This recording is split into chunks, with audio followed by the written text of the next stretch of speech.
Oke, kita kembali lagi melanjutkan soal yang kemarin. Sebelumnya kita sudah menyelesaikan untuk pengecekan defleksinya ya. Ternyata defleksi kita tidak oke. Bedanya tipis sih sebenarnya.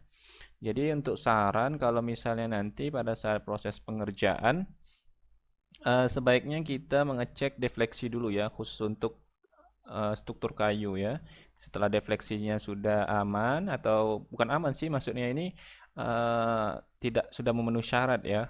Karena defleksi ini lebih kepada kenyamanan sebenarnya ya. Karena kalau defleksinya melebihi ambang batas itu sudah tidak nyaman lagi, bentuk dari strukturnya sudah berubah. Tapi kalau defleksinya sudah lebih jauh daripada standar, ya itu otomatis akan mengganggu kestabilan juga dan mengganggu struktur itu ya, membahayakan juga. Kalau ini kita lihat cuman bedanya berapa mili ya sebenarnya.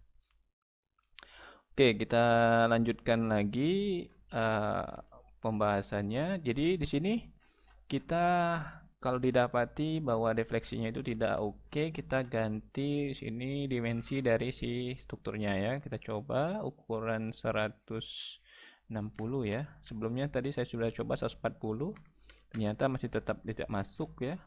Kita coba 160 ya. Nah, 160 di sini memenuhi persyaratan. Misalnya kita ubah juga di sini, misalnya persyaratannya L per 350 ya. Nah, ternyata masih memenuhi persyaratan ya. Oke, karena sudah memenuhi persyaratan, kita ambil dimensi yang sebesar ini ya untuk semuanya. Kita ambil, kita copy, kita kembalikan lagi ke perhitungan awal ya. Misalnya di nilai desain acuan dan sebagainya ya. Jadi di nilai desain acuan kita masukkan juga nilainya 80 kali 160 mili, didapatkan hasilnya sekian ya.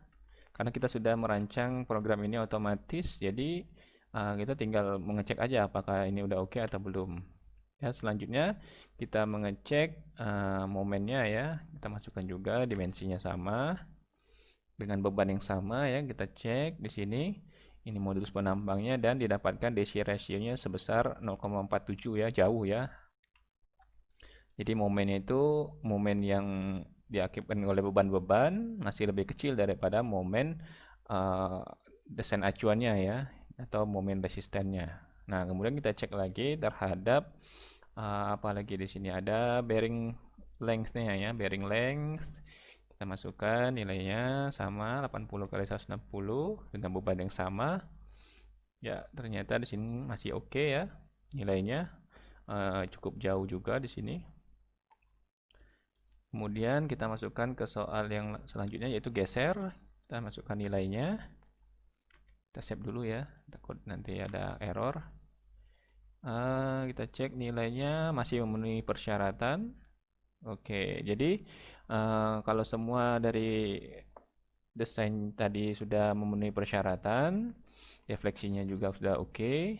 Jadi struktur kita ini sudah kita bisa katakan oke ya, seperti itu. Jadi bisa kita gunakan ukurannya ternyata bukan 8 kali 12 cm, berarti sebaiknya ukurannya 8 kali 16 cm, seperti itu ya.